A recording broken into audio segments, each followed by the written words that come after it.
السلام علیکم ورحمۃ اللہ وبرکاتہ۔ الحمد للہ رب العالمین واشہد ان لا الہ الا اللہ وحدہ لا شریک لہ واشہد ان محمدا عبدہ ورسولہ صلی اللہ تعالی علیہ وآلہ وسلم۔ محترم اور معزز ناظرین و سامعین کرام، زبان کی آفتیں اس سلسلے کو لے کر اس نشست میں آپ کا استقبال ہے۔ آپ کے سامنے اس وقت اس موضوع کا جو نقطہ چل رہا ہے وہ یہ ہے کہ زبان کی کون کون سی آفتیں ہیں۔ چنانچہ اب تک آپ کے سامنے زبان کی آفتوں میں سے 6 آفتیں بیان کی جا چکی ہیں۔ اس نشست میں مزید آفتوں کو بیان کرنے کی کوشش کر رہا ہوں۔ آئیے اس سلسلے کو آگے بڑھاتے ہوئے زبان کی آفتوں میں سے 7ویں آفت کسی پر تہمت لگانا ہے۔ تہمت لگانا یہ زبان کی ہلاکت اور بربادی اور آفتوں میں سے ایک عظیم آفت ہے۔ تہمت لگانے کی 3 شکلیں ہیں۔ پہلی شکل تو یہ ہے کہ ہم کسی پاک دامن، ایماندار، عفت و عصمت والی مومنہ عورت پر زنا کی تہمت لگائیں، نعوذ باللہ۔ کسی عورت نے زنا نہیں کیا ہے، ہم بلا کسی ثبوت اور پروف کے اس پر زنا کی تہمت لگائیں، یہ تہمت کی سب سے پہلی اور خطرناک شکل ہے۔ اس گناہ کے بارے میں اللہ تبارک و تعالیٰ نے اور نبی صلی اللہ علیہ وسلم نے حدیثوں میں مختلف وعیدیں بیان فرمائی ہیں۔ سب سے پہلی بات تو یہ ہے کہ یہ گناہ ایسا گناہ ہے جو انسان کو ہلاک کر دینے والا ہے۔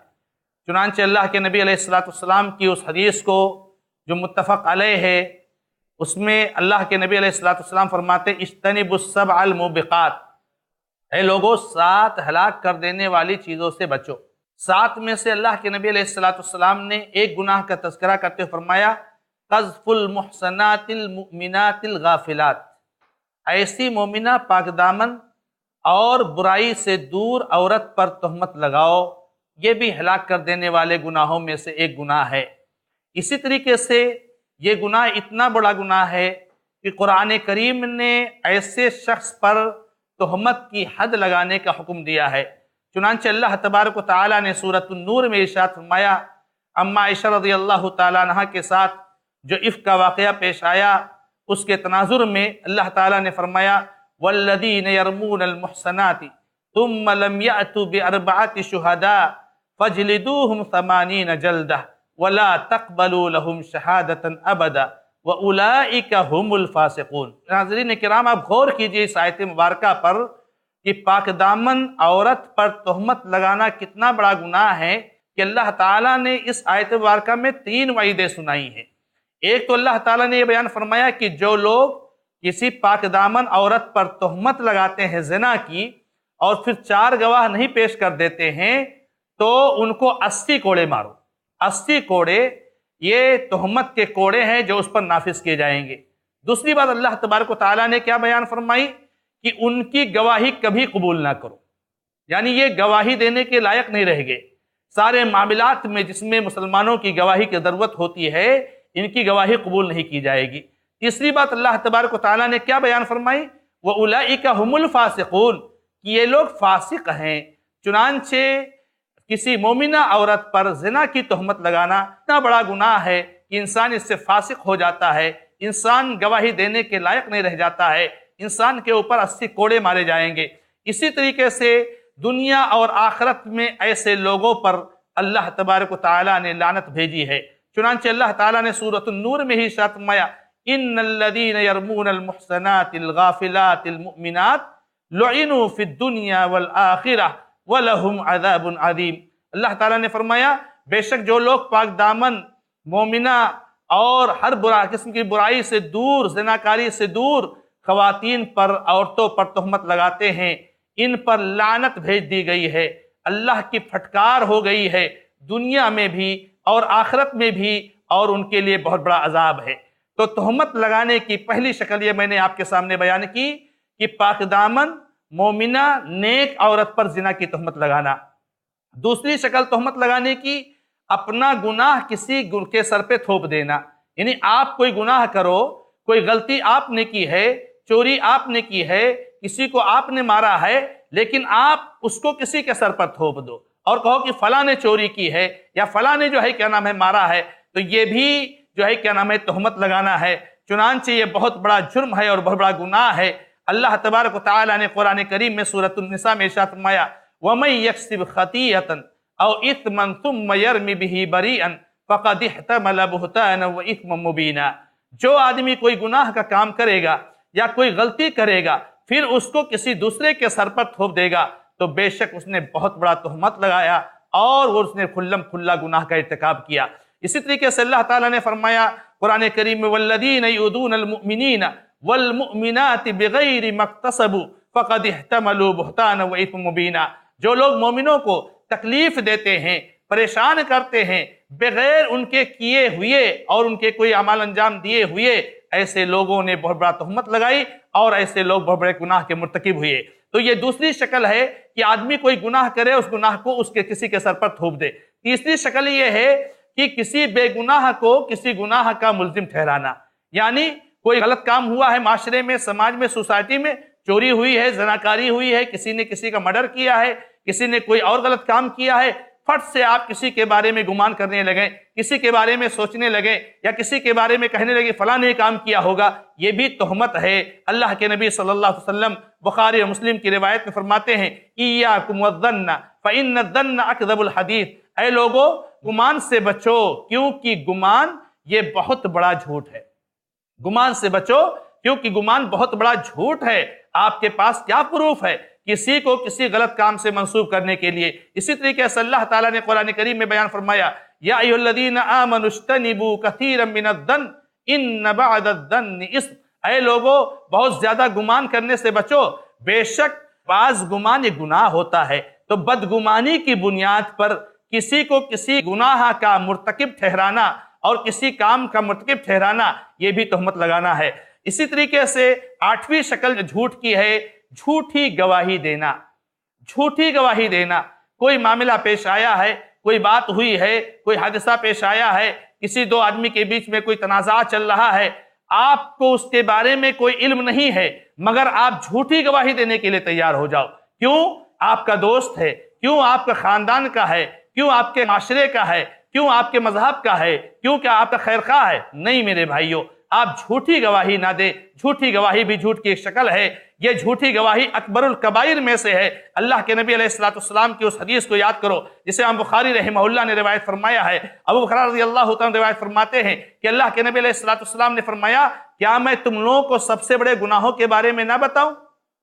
صحابہ کرام نے کہا کیوں نہیں، ضرور بتائیے۔ اللہ کے نبی علیہ السلام نے فرمایا الاشراک باللہ، اللہ کے ساتھ شرک کرنا، وعقوق الوالدین، اور والدین کی نافرمانی کرنا۔ صحابی بیان کرتے ہیں اللہ کے نبی علیہ السلام ٹیک لا کر کے بیٹھے ہوئے تھے، نبی علیہ السلام نے ٹیک چھوڑ دیا اور فرمایا لوگوں جھوٹی گواہی سے بچنا، لوگوں جھوٹی گواہی سے بچنا۔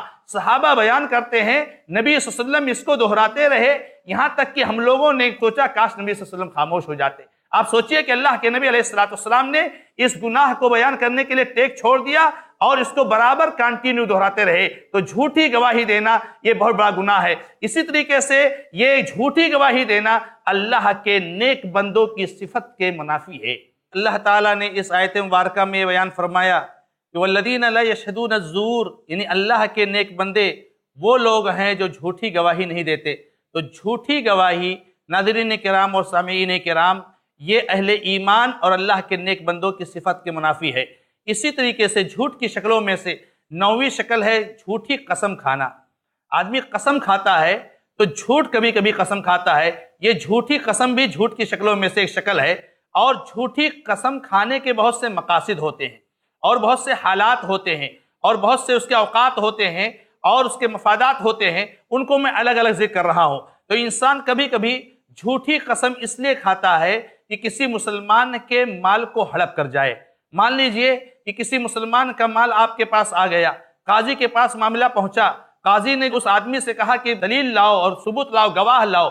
اس آدمی نے کوئی گواہ پیش نہیں کیا، آپ سے کہا آپ قسم کھا لیجئے، آپ کو معلوم ہے مال آپ کا نہیں ہے، لیکن قسم کھا کر کے آپ جھوٹی قسم کھا کر کے اس مال کو ہتھیا لیتے ہیں اور ہڑپ لیتے ہیں، تو ایسی صورت میں جھوٹی قسم یہ بہت بڑا جرم ہے، آپ دیکھیے کبیرہ گناہوں میں سے ہے۔ چنانچہ اللہ کے نبی علیہ السلام نے بیان فرمایا کبیرہ گناہوں کے بارے میں، تو نبی علیہ السلام نے کہا الیمین الغموس، یمین غموس یہ کبیرہ گناہوں میں سے ہے۔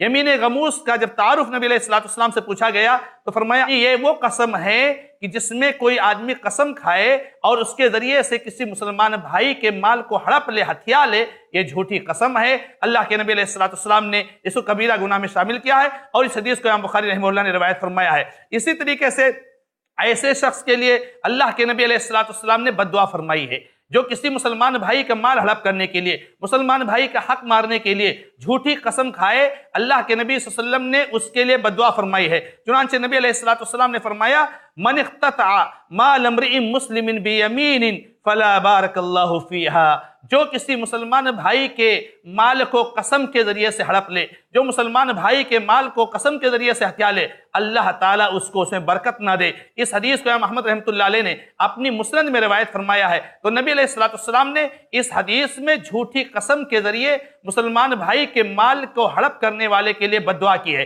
اسی طریقے سے جھوٹی قسم، یمین غموس، یہ انسان کے دل میں داغ اور دھبے کا ذریعہ بنتی ہے۔ چنانچہ اللہ کے نبی علیہ السلام کی حدیث امام ترمذی رحمہ اللہ نے روایت فرمایا ہے، یمین غموس کے بارے میں آپ نے بیان فرمایا کہ جب بھی کوئی بندہ جھوٹی قسم کھاتا ہے اور جس کے ذریعے سے کوئی مفاد حاصل کرتا ہے، اللہ تبارک و تعالیٰ اس کے دل میں سیاہی اور ایک کالا دھبا لگا دیتا ہے، اور یہ کالا دھبا اس کے دل میں قیامت تک رہتا ہے۔ اسی طریقے سے جھوٹی قسم کے ذریعے سے مسلمان کے مال کو ہتھیانے والے کے لیے اللہ کے نبی علیہ السلام نے جنت سے محرومی اور جہنم میں جانے کا ذریعہ بنایا ہے۔ چنانچہ اللہ کے نبی علیہ السلام سے روایت ہے، امام مسلم رحمہ اللہ کی روایت کردہ حدیث ہے کہ جو مسلمان کسی مسلمان کا حق کہ اپنے قسم کے ذریعے سے ہڑپ لیتا ہے، ہتھیا لیتا ہے، اللہ تعالیٰ نے اس کے لیے جہنم کو واجب کر دیا ہے اور جنت کو حرام کر دیا ہے۔ ایک آدمی نے فرمایا، پوچھا رسول اللہ صلی اللہ علیہ وسلم سے، اللہ کے نبی صلی اللہ علیہ وسلم اگرچہ چھوٹی سی بات ہو، یعنی چھوٹی سی چیز اس نے ہتھیایا ہو، تو نبی علیہ السلام نے فرمایا وَإِن كَانَ قَضِيبًا مِّنْ عَرَاقٍ، اگرچہ پیلو کی ایک ٹہنی اور ایک مسواک کے برابر کیوں نہ ہو، اگر چھوٹی قسم کے ذریعے سے آپ مسلمان بھائی کا مال ہڑپ لیتے ہیں تو یہ جہنم میں داخل ہونے کا ذریعہ ہے۔ اسی طریقے سے جھوٹی قسم یہ اللہ تبارک و تعالیٰ کے غضب اور غصے کا ذریعہ ہے۔ نبی صلی اللہ علیہ وسلم نے بیان فرمایا، عبداللہ رضی اللہ عنہ سے مرفوعاً روایت ہے کہ جو آدمی کسی مسلمان بھائی کے مال کو ہڑپ کرنے کے لیے جھوٹی قسم کھاتا ہے، لقی اللہ وہو علیہ غضبان، وہ اللہ تبارک و تعالیٰ سے اس حال میں ملاقات کرے گا کہ اللہ تبارک و تعالیٰ اس سے غصہ ہوگا۔ تو جھوٹی قسم کی پہلی شکل یہ ہے کہ آدمی کسی مسلمان بھائی کے مال کو ہڑپ کرنے کے لیے اور ہتھیانے کے لیے جھوٹی قسم کھائے، اور اس کی یہ وعیدیں ہیں جو آپ کے سامنے بیان کی گئی۔ جھوٹی قسم کی دوسری شکل یہ ہے ناظرین کرام اور سامعین کرام کہ آدمی اپنے سامان کو بیچنے کے لیے جھوٹی قسم کھائے۔ ایک بزنس مین ہے، ایک تجارت کرنے والا ہے، وہ اپنے سامان کو بیچنے کے لیے بار بار جھوٹی قسم کھاتا ہے تاکہ سامان بک جائے، یہ بھی جھوٹی قسم ہے۔ اللہ کے نبی علیہ السلام نے صحیح مسلم کی حدیث میں ارشاد فرمایا، ثلاثۃ لا یکلمہم اللہ یوم القیامۃ ولا ینظر الیہم ولا یزکیہم ولہم عذاب الیم۔ اے لوگوں غور سے سنو، تین قسم کے لوگ ایسے ہیں اللہ تعالیٰ ان سے قیامت کے دن بات نہیں کرے گا، نہ ان کی طرف نظر رحمت اٹھا کر دیکھے گا، نہ ان کو گناہوں سے پاک صاف کرے گا، اور انہیں دردناک عذاب دے گا۔ ان تین قسم کے لوگوں میں سے ایک آدمی کا تذکرہ نبی علیہ السلام نے اس کا کیا ہے کہ المنفق سلعتہ بالحلف الکاذب، وہ بزنس مین، وہ تاجر جو اپنے سامان کو جھوٹی قسم کے ذریعے سے بیچتا تھا، وہ بھی اس میں داخل ہے، جس سے اللہ تعالیٰ بات چیت نہیں کرے گا، اللہ تبارک و تعالیٰ نظر رحمت اٹھا کر نہیں دیکھے گا، اللہ تبارک و تعالیٰ اس کے گناہوں سے پاک صاف نہیں کرے گا، اور اللہ تعالیٰ اسے دردناک عذاب دے گا۔ اور اسی طریقے سے جھوٹی قسم کی ایک شکل یہ ہے کہ آدمی دنیوی مفادات اور دنیوی مصالح کی خاطر جھوٹی قسم کھائے، یعنی کوئی فائدہ ہے آپ کا، کچھ آپ دیکھ رہے ہیں کہ مجھے نفع حاصل ہو جائے گا تو آپ وہاں پر جھوٹی قسم کھا لیں. مان لیں آپ نے کوئی غلطی کر دی ہے, اب آپ کو جو ہے پکڑے جائیں گے, آپ کو سزا ملے گی, تو آپ جھوٹی قسم کھا لیں کہ میں نے نہیں کیا ہے. آپ کو کوئی چیز چھوٹ رہی ہے, کوئی سامان جو ہے آپ کا چھوٹ رہا ہے, کوئی نقصان ہو رہا ہے, کچھ ہو رہا ہے, آپ کو فائدہ حاصل کرنا ہے, آپ جھوٹی قسم کھا لیں, تو اس کے لیے بھی جھوٹی قسم دنیوی مفادات کے لیے بھی نہیں کھانا چاہیے. چنانچہ اللہ تبارک و تعالیٰ نے قرآن کریم میں سورہ آل عمران میں ارشاد فرمایا ان الذین یشترون بعہد اللہ وایمانہم ثمنا قلیلا اولئک لا خلاق لهم فی الآخرہ ولا یکلمہم اللہ ولا ینظر الیہم یوم القیامۃ ولا یزکیہم ولہم عذاب علیم. اے لوگوں سنو, بے شک جو لوگ اللہ تبارک و تعالیٰ کے عہد و پیمان کے ذریعے سے اور اللہ تعالیٰ کے نام کا قسم کھا کر کے دنیوی فائدہ حاصل کرتے ہیں, تھوڑا مفاد حاصل کرتے ہیں, دنیا کا نفع حاصل کرتے ہیں, یہ وہ لوگ ہیں جن کا آخرت میں کوئی حصہ نہیں ہے, اور نہ تو اللہ تعالیٰ ان سے بات کرے گا, نہ اللہ تبارک و تعالیٰ ان کی طرف نظر رحمت اٹھا کر دیکھے گا, اور نہ تو اللہ تعالیٰ کو گناہوں سے پاک صاف کرے گا, اور اللہ تعالیٰ انہیں دردناک عذاب دے گا. تو یہاں پر آپ غور کیجئے ناظرین کرام اور سامعین کرام, کہ یہ جھوٹی قسم جو کسی دنیوی فائدے کے لیے کھائی جائے اور کسی اپنے مفاد کے لیے کھائی جائے اور کسی نفع کو حاصل کرنے کے لیے یا کسی نقصان سے بچنے کے لیے کھائی جائے, اللہ تبارک و تعالیٰ نے اس کی کتنی سزائیں بیان کی ہیں. ایک سزا تو یہ ہے ان کے لیے آخرت میں کوئی حصہ نہیں. دنیا میں آپ کو فائدہ حاصل ہو گیا, آخرت میں آپ کو کوئی فائدہ نہیں حاصل ہوگا. دوسرا نقصان کیا ہے؟ اللہ تبارک و تعالیٰ بات نہیں کرے گا. تیسرا نقصان کیا ہے؟ اللہ تبارک و تعالیٰ ایسے لوگوں کی طرف نظر رحمت اٹھا کر نہیں دیکھے گا. اور چوتھا نقصان کیا ہے؟ اللہ تعالیٰ گناہوں سے پاک صاف نہیں کرے گا. اور پانچواں نقصان کیا ہے؟ ایسے لوگوں کو اللہ تبارک و تعالیٰ دردناک عذاب دے گا. تو یہ جو ہے مال و مفاد کے لیے جھوٹی قسم کھانا یہ اتنا بڑا جرم ہے. اسی طریقے سے مال و مفاد میں اور مال بڑھانے کے لیے, فائدہ حاصل کرنے کے لیے, کوئی نفع حاصل کرنے کے لیے جو جھوٹی قسم کھائی جاتی ہے, ناظرین کرام سامعین کرام, ہو سکتا ہے آپ کو وقتی طور سے ایسا نظر آ رہا ہو کہ اس قسم کے ذریعے سے آپ کو فائدہ حاصل ہو رہا ہے, اس قسم کے ذریعے سے آپ کو نفع حاصل ہو رہا ہے, لیکن حقیقت میں جھوٹی قسم آپ کے مال کو ختم کر دیتی ہے.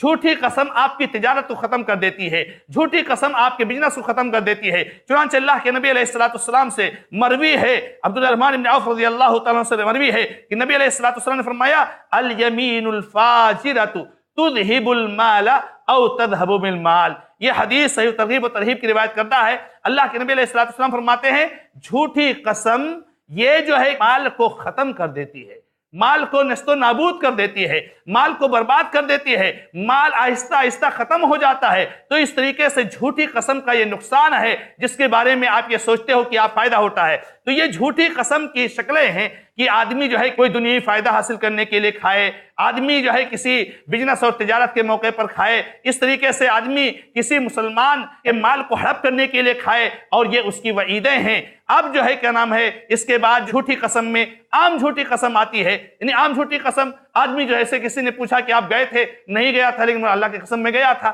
یعنی عام جھوٹی قسم. تو عام جھوٹی قسم بھی نہیں کھانا چاہیے, نہ کسی کا مال ہڑپ کرنے کے لیے, نہ کوئی دنیاوی فائدہ حاصل کرنے کے لیے, نہ جو ہے بزنس اور تجارت کو بڑھانے کے لیے, کسی کے لیے نہیں. اور عام بول چال میں بھی جھوٹی قسم نہیں کھانا چاہیے. ابو ہریرہ رضی اللہ عنہ سے روایت ہے کہ یمین فاجر جھوٹی قسم یہ گھروں کو ویران بنا دیتی ہے, یہ گھروں کو ویران بنا دیتی ہے. انسان دنیا کے میں ہی خسارے مبتلا ہو جاتا ہے اور اس کو نقصان اٹھانا پڑتا ہے. یہ روایت صحیح ترغیب و ترہیب کی روایت ہے. تو اس طریقے سے یہ جھوٹ کی شکلوں میں سے ایک شکل ہے جھوٹی قسم. اور جھوٹی قسم میں پھر یہ شکلیں جو آپ کے سامنے بیان کی گئی, جھوٹ کی شکلوں میں سے 10ویں جو شکل ہے وہ تجارت میں جھوٹ ہے. چنانچہ تجارت میں جھوٹ بولنا یہ جھوٹ کی شکل ہے. اس کو ہم آپ کے سامنے 2 حصوں بیان کرتے ہیں. سب سے پہلی بات یہ ہے کہ تجارت میں جھوٹ بولنا, اس سے تجارت میں برکت ختم ہو جاتی ہے. آدمی کیا سوچتا ہے کہ ہم جھوٹ بولیں گے تو لوگ زیادہ ہمارا سامان خریدیں گے, ہمارا سامان بکے گا اور اس طریقے سے ہمیں جو ہے مال حاصل ہوگا. حالانکہ گرچہ سامان بکتا ہے اور اس کو پیسے ملتے ہیں, لیکن اللہ تبارک و تعالیٰ برکت کو ختم کر دیتا ہے. چنانچہ اللہ کے نبی علیہ السلام نے فرمایا کہ فَإِن صَدَقَ وَبَيَّنَ بُورِكَ لَهُمَا فِي بَيْعِهِمَا وَإِن كَذَبَ وَكَتَمَ مُحِقَتْ بَرَكَتُ بَيْعِهِمَا. کہ اگر 2 تاجر تجارت کرنے والے, خریدنے بیچنے والے اگر سچ بولتے ہیں, اپنے سامان کے عیب کو بیان کر دیتے ہیں, اللہ تعالیٰ ان کے بیچ میں برکت ڈال دیتا ہے. اور اگر چھپاتے ہیں, جھوٹ بولتے ہیں, تو اللہ تبارک و تعالیٰ برکت کو ختم کر دیتا ہے. عبدالرحمن بن عوف رضی اللہ تعالیٰ عنہ بہت بڑے تاجر اور بہت بڑے مالدار صحابی تھے۔ ان سے کسی آدمی نے سوال کیا کہ آپ اتنے بڑے کیسے بن گئے اور اتنے مالدار کیسے بن گئے؟ تو انہوں نے برکت کے سبب کا ذکر کرتے فرمایا کہ میں نے کبھی جھوٹ نہیں بولا ہوں، یعنی میں نے تجارت کی، کبھی جھوٹ نہیں بولا ہوں، اس کے ذریعے سے اللہ تعالیٰ نے برکت عطا فرمائی۔ اسی طریقے سے جھوٹ جو ہے جب آدمی بولتا ہے تو ایک تو برکت ختم ہو جاتی ہے، اور جھوٹ بولنے سے تجارت کرنے والا بزنس مین فاجر بن جاتا ہے، برے لوگوں کے زمرے میں شامل ہو جاتا ہے اور اس کو برے لوگوں میں شمار کیا جاتا ہے۔ چنانچہ عبد الرحمن بن سہل انصاری رضی اللہ عنہ سے روایت ہے کہ اللہ کے نبی علیہ السلام نے فرمایا کہ تاجر لوگ ہی تو فاجر ہیں۔ تو ایک آدمی نے پوچھا کیا اللہ تعالیٰ نے تجارت کو حلال نہیں قرار دیا ہے؟ اللہ کے نبی علیہ السلام نے فرمایا، مسند احمد کی اس روایت میں بالکل حلال ہے، لیکن عام طور سے دیکھا جاتا ہے کہ تاجر لوگ یہ جب تجارت کرتے ہیں تو جھوٹ بولتے ہیں، تجارت کرتے ہیں تو جھوٹی قسمیں کھاتے ہیں، تجارت کرتے ہیں تو گناہ کے کام کرتے ہیں۔ اس کی بنیاد پر تاجر لوگ اکثر جو ہے فاجر ہوا کرتے ہیں، برے ہوا کرتے ہیں۔ بہت کم ہوتے ہیں اللہ کے بندے جو اچھے ہوتے ہیں۔ جو لوگ اچھے ہیں، جو لوگ نیک ہیں، جو لوگ جھوٹ نہیں بولتے ہیں، جو سچائی کی تجارت کرتے ہیں، جو حقیقت کی تجارت کرتے ہیں، جو دھوکہ نہیں دیتے ہیں، جو اللہ کا تقوی اختیار کیے رہتے ہیں، ایسے لوگ اچھے لوگوں کے ساتھ اٹھائے جائیں گے۔ تو اس طریقے سے یہ جھوٹ کی جو ہے 10ویں شکل، انسان کو تجارت میں جھوٹ نہیں بولنا چاہیے۔ تجارت میں جھوٹ بولنے سے آپ کو ایسا لگتا ہے آپ کا سامان بک رہا ہے، لیکن آپ کی برکت ختم ہو رہی ہے، آپ کو فائدہ نہیں حاصل ہوتا ہے۔ آپ سامان تو بہت بیچ رہے ہو، پیسے تو آپ کو بہت مل رہے ہیں، لیکن اللہ تبارک و تعالیٰ نے یہ بیماری دے دی، اللہ تعالیٰ نے یہ مصیبت دے دی۔ جتنا کمایا اس کے کئی گنا جو ہے آپ کے بیماری میں، علاج میں لگ جاتا ہے، جتنا کمایا مصیبت کے حل کرنے میں لگ جاتا ہے۔ تو جب آپ سچائی کا راستہ اختیار کرو گے اور تجارت میں جھوٹ نہیں بولو گے، تو جیسے کہ اللہ کے نبی علیہ السلام نے فرمایا فَإِن صَدَقَ وَبَيَّنَ بُورِكَ لَهُمَا فِي بَيْعِهِمَا، کہ جب دونوں سچ بولیں گے اور سچائی کے ساتھ تجارت کریں گے، اپنے اپنے سامان کے عیب کو واضح کر دیں گے، ساری چیز کلیئر رکھیں گے، صاف رکھیں گے، اللہ تعالیٰ ان کی تجارت میں برکت ڈال دے گا۔ یہ اللہ کے نبی علیہ السلام نے بیان فرمایا۔ اور جب جھوٹ بولیں گے تو ان کی برکت ختم ہو جائے گی۔ تو تاجر کو چاہیے کہ وہ جھوٹ تجارت میں نہ بولے، اور تاجر کو چاہیے کہ تجارت کے دوران اللہ تبارک و تعالیٰ کے تقوی کا اہتمام کرے۔ ایک تاجر جیسے عبد الرحمن بن عوف رضی اللہ عنہ کا ذکر ہوا کہ بہت بڑے تاجر صحابی تھے، بہت بڑے مالدار صحابی تھے، مگر کیا انہوں نے نمازیں چھوڑی؟ مگر کیا انہوں نے جھوٹ بولے؟ مگر کیا انہوں نے حرام تجارت کیا؟ کیا انہوں نے اللہ کے احکامات کو کبھی چھوڑا؟ کیا انہوں نے رسول اللہ صلی اللہ علیہ وسلم کے احکامات کو کبھی پشے پوچھ ڈالا؟ ہمیشہ سنت کے مطابق، قرآن اور حدیث کی ہدایت کے مطابق انہوں نے تجارت کیے، اور اتنے بڑے مالدار بن گئے، اتنے بڑے تاجر بن گئے کہ اللہ تعالیٰ نے ان کو دولت سے بہت نوازا۔ تو کہنے کا مطلب یہ ہے کہ جھوٹ کی جو 10ویں شکل ہے وہ یہ ہے کہ آدمی تجارت میں جھوٹ بولے، ایک تاجر تجارت میں جھوٹ بولے، اور یہ چیز جو ہے کہ اس کو زیب نہیں دیتا ہے۔ اس طریقے سے جھوٹ کی شکلوں میں سے 10 شکل آپ کے سامنے اس نشست میں اب تک بیان کی گئی، اور اسی 10ویں کی شکل پر انشاءاللہ ہم اس نشست کو مکمل کر رہے ہیں، آپ سے رخصت ہو رہے ہیں، اور جھوٹ کی جو شکلیں ہیں مزید انشاءاللہ تعالیٰ اگلی نشستوں میں اس کو آپ کو بیان کریں گے۔ اللہ تبارک و تعالیٰ سے دعا ہے کہ رب العزت ہمیں اور آپ کو سب کو جھوٹ کی شکلیں جو ہم نے اب تک سنی اور پڑھی ہیں، جانی ہیں، اللہ تبارک و تعالیٰ ہمیں اور آپ کو سب کو ان سے بچنے کی توفیق عطا فرمائے، اور ہم سے جو غلطی ہو گئی ہے اللہ تعالیٰ اس کو معاف فرمائے، آگے کی زندگی میں ہمیں محفوظ رہنے کی توفیق عطا فرمائے۔ اور اسی کے ساتھ ساتھ آپ سے میں اس نشست سے رخصت ہو رہا ہوں۔ ھذا ما عندی واللہ تعالی عالم، الحمدللہ رب العالمین، وصلی اللہ علی محمد وسلم تسلیما کثیرا، واللہ تعالی عالم، والسلام علیکم ورحمۃ اللہ وبرکاتہ۔